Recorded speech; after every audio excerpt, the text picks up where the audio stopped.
since she got me damn relations. They're damn nuisance relations, but then it was so damn respectable. You are talking of Mrs. Erlin, I suppose. Yes. I met her 6 months ago, until then I had no resistance. Oh, wait, you've seen a great deal of her since then. Yes, I have seen a great deal of her since then. I've just seen. Again, and we are so down on her. I was dining with Arabella this evening, and you should have heard what she said about Mrs. Erlin. She didn't leave a rag on her. But very keen, I said.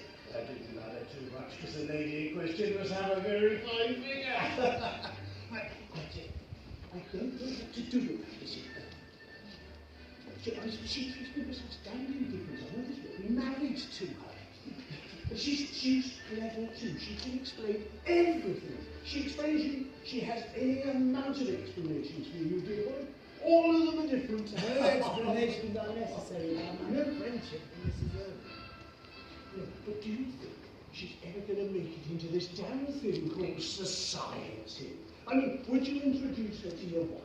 No, not beating about the confounded bush now, dear boy. Would you do that? Mrs. Erlin is coming here tonight.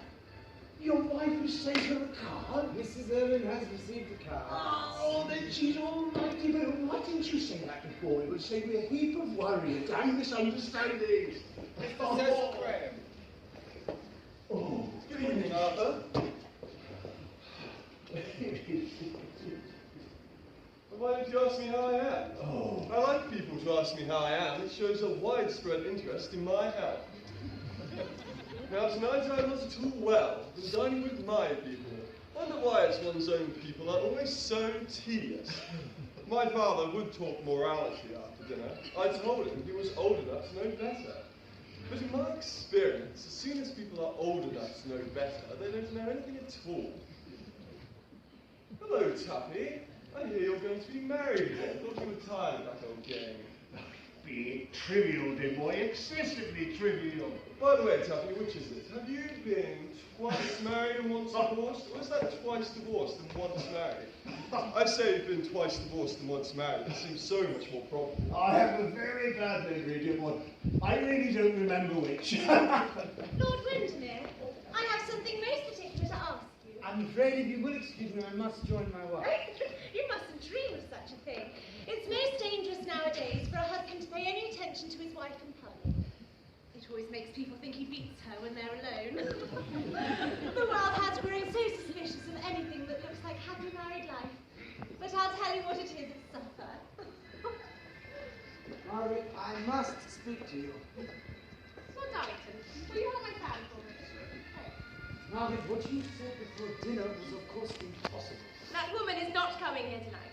Mrs. Erlin is coming here, and if you in any way annoy or wound her, you will bring shame and sorrow on us both.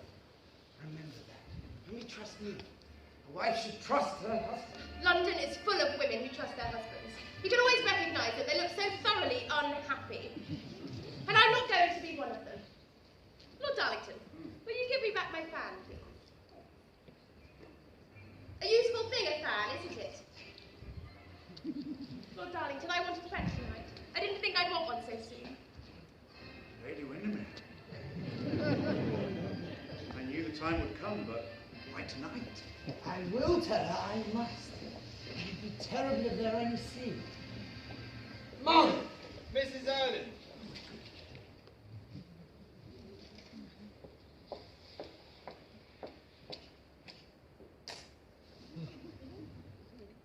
Lady Windermere, you've dropped your fan.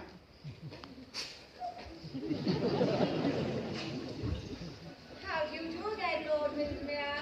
How charming your sweet wife looks. Quite a picture. It's terribly rash of you to come. Oh no, quite the wisest thing I've ever done. And by the way, Windermere, you must pay me a good deal of attention this evening. I am afraid of the women. You must introduce me to some of them. The men I can always manage. How do you do, Lord Augustus? You have quite neglected me lately. I have not seen you since yesterday. I fear you are famous. Everyone tells me so. No, if you'll allow me to explain, Mrs. Erlin. My dear Lord Windermere, you can't explain anything. It is your chief charm. Oh, if you find charms in me, my dear. Lady Windermere, how pale you look.